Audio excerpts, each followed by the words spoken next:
Hi everybody, and welcome back to the Inner Peace Workshop. This is episode 9, Mindfulness and Advocacy. It is essential that all educators become advocates for their profession. Too many times, people outside of our profession dictate to us what the policies and methods should be within our classroom. And it's up to teachers to ensure that we have input in that process, that the policymakers understand what we're going through and what we observe.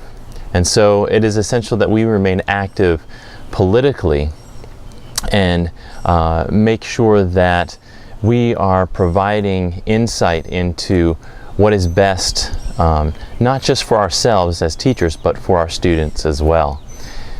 But it is difficult to be an advocate and remain mindful sometimes, because we get so passionate about educational policy that sometimes we can get really angry at those that disagree with what we feel is right for us and our kids. And so this particular episode, we're going to talk about how exactly we can become advocates for a profession and passionate advocates, but also remain mindful and not create any more antagonism than we need to in the process of being advocates. So I hope you'll stick with this and enjoy this episode of the Inner Peace Workshop, Mindfulness and Advocacy.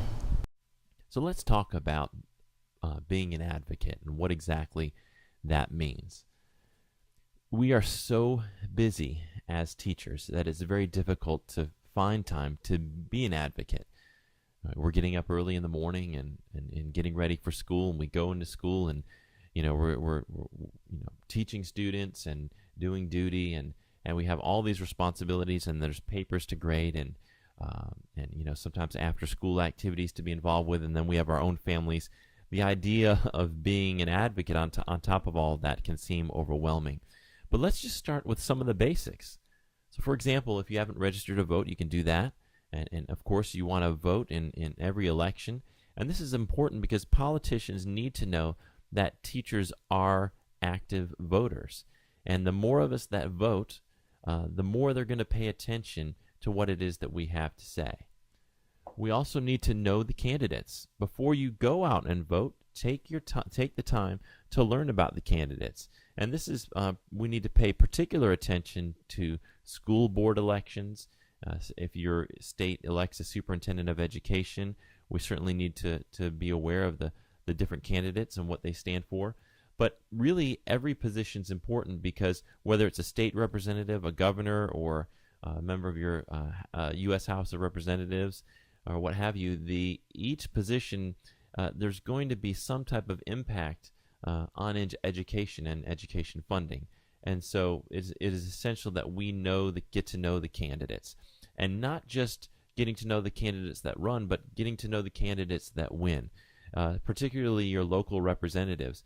You should be able to make regular contact with them and provide input when new legislation comes out that's going to impact your classroom. You should be able to call them or write them and be able to have direct communication with those local representatives in particular.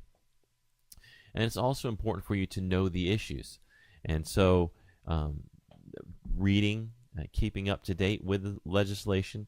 And one of the great ways to do that here in South Carolina is we have the SCEA and PSTA, and those organizations help their members keep up with all the legislation, because that can be a lot of work to try to keep up with every single piece of legislation that impacts education.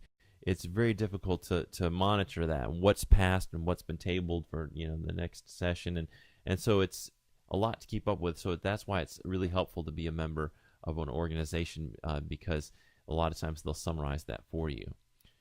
And as I mentioned before, not just having that simple communication, but writing your representatives, writing op-ed pieces or letters to the editor in your local newspaper.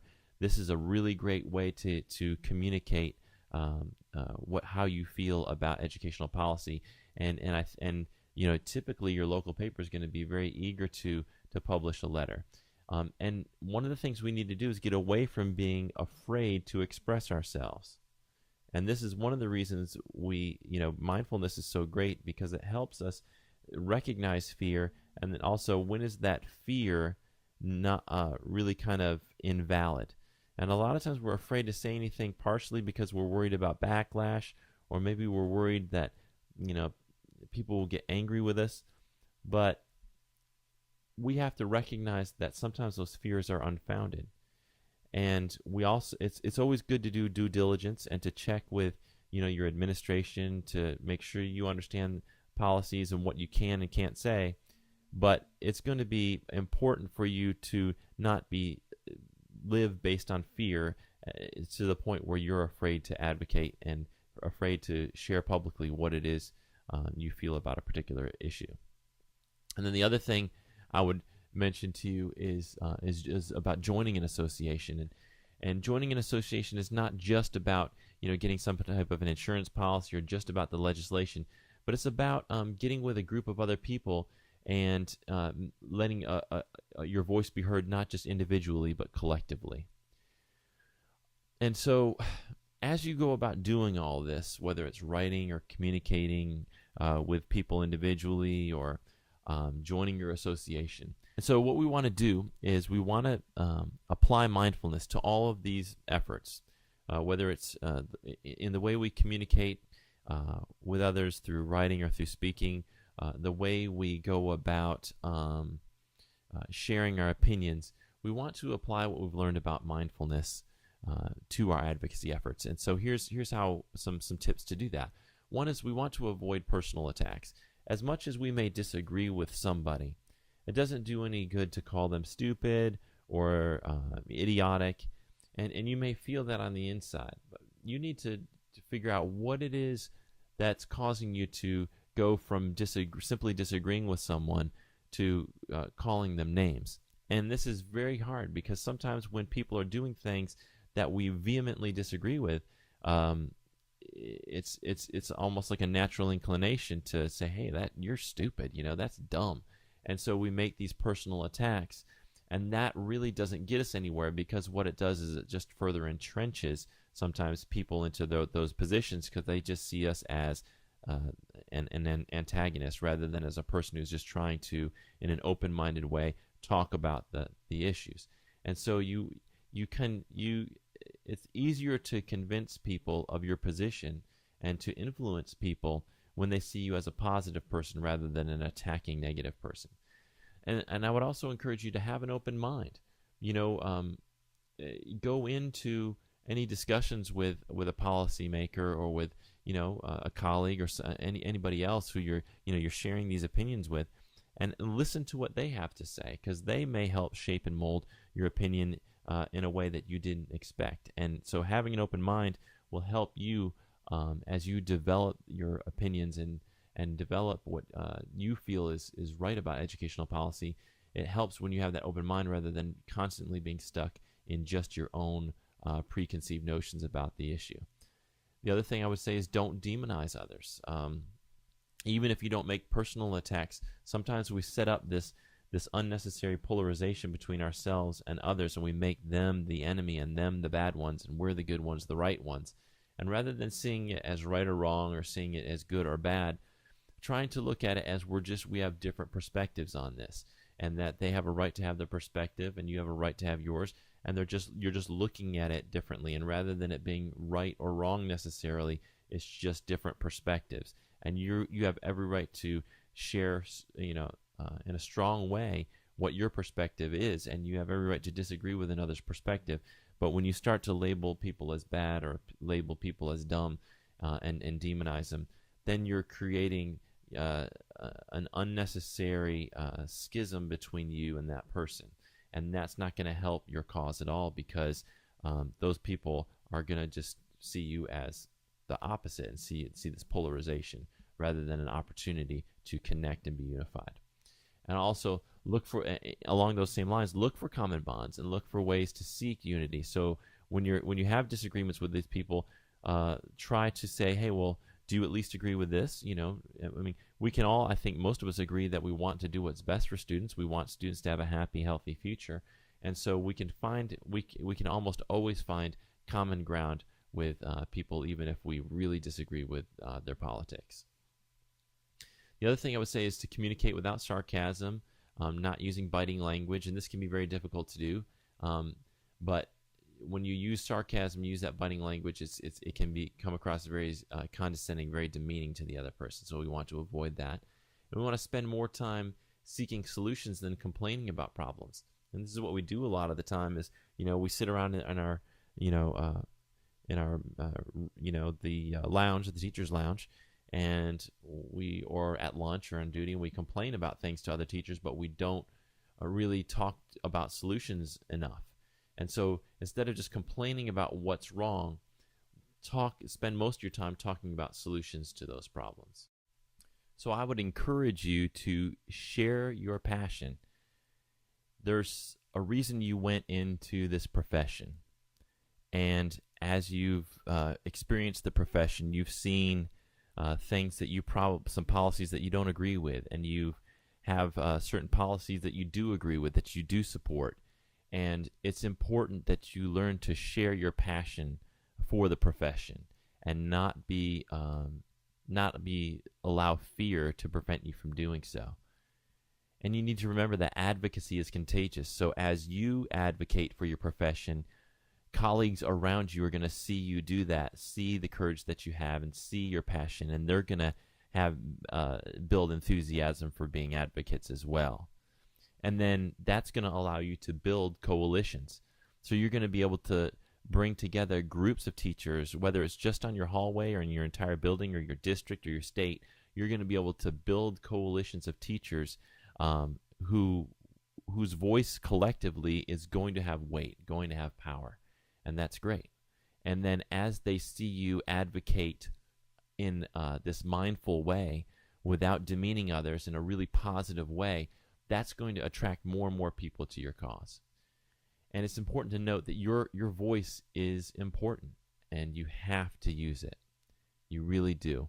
At the minimum, voting, communicating with local representatives on key issues, that's the minimum. But there's more you can do, and you will find time to do it. And it doesn't have to cause you a whole lot of stress.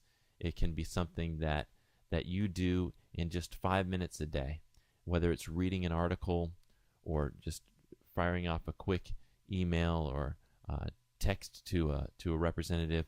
You can make a difference in just a few minutes each day advocating for your profession.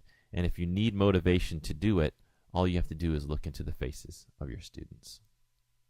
So being an advocate is important, but being mindful in your advocacy is also equally important. As always, with this episode, below the video is a link to a PDF with some reflection questions, a journal entry, and your homework. And your homework, there's two parts to it. The first part is you can choose any of the techniques we've gone over, any two of them, and do them for 10 minutes each, or you can choose one technique and do that for about 20 minutes each day. And as always, if you can't fit 20 minutes into your day, 10 minutes, 5 minutes, whatever you can fit into your day, the important part is to try to be consistent with practicing. 20 minutes to 30 minutes would be ideal, but sometimes we just can't find that amount of time in a day. And rather than getting all stressed out about that, which is going to take us out of that mindful state, we just do what we can when we can. So that's part of it. And the other part of the homework is for you to do the following things. Make sure that you start to at least put a plan in place to do the following things. So we want you to make sure that you're registered to vote if you haven't already done so, and be an active voter. And if you already have that accomplished, we would want you to encourage your colleagues to get registered to vote and make sure that they are voting as well. I would also ask you to consider joining a professional organization. Here in South Carolina, we have Palmetto State Teachers Association and the South Carolina Education Association. So if you're in another state, I'm sure you have some wonderful associations that you can join, and they will help you stay informed on the issues and the legislation going on in your state and across the nation. And you can join with other folks who are passionate like you are, and help them set educational policy and help them have influence over the policymakers. I would also ask you to consider writing a letter to a representative about an issue that you feel strongly about, or write a letter to the editor. But when you do so, make sure to keep that mindful state, that sort of the state where you're not getting too agitated or too angry, where you're really just staying grounded and focused, and have that sense of equanimity as you write. And I think what you'll find is people are a lot more receptive to those who don't use as much sarcasm and don't use as much biting language, and who are sort of exemplifying love and care in the way they communicate. And the final thing I would ask you to do is to make a commitment to stay informed on the issues. And you can do that simply by checking out some blogs online, or some wonderful educational news websites, or maybe you read Ed Week, or whatever it is, however you want to stay informed. But try to regularly read articles about education, and stay abreast of the legislation going on in your area. And that will help you as you advocate, because you'll not just have this strong opinion, but you'll have this opinion that's backed up by facts and information, and that's very helpful as you're trying to have influence. So that is it for this week. I hope you'll all go out and be passionate advocates with a mindful approach to it. As always, you can reach me at toddscholl@gmail.com if you have any comments or questions, and I always invite you to visit the website for more resources on mindfulness and education, and you can find that at theinnerpeace.weebly.com. Until next week, thanks so much for being a part of the Inner Peace Workshop.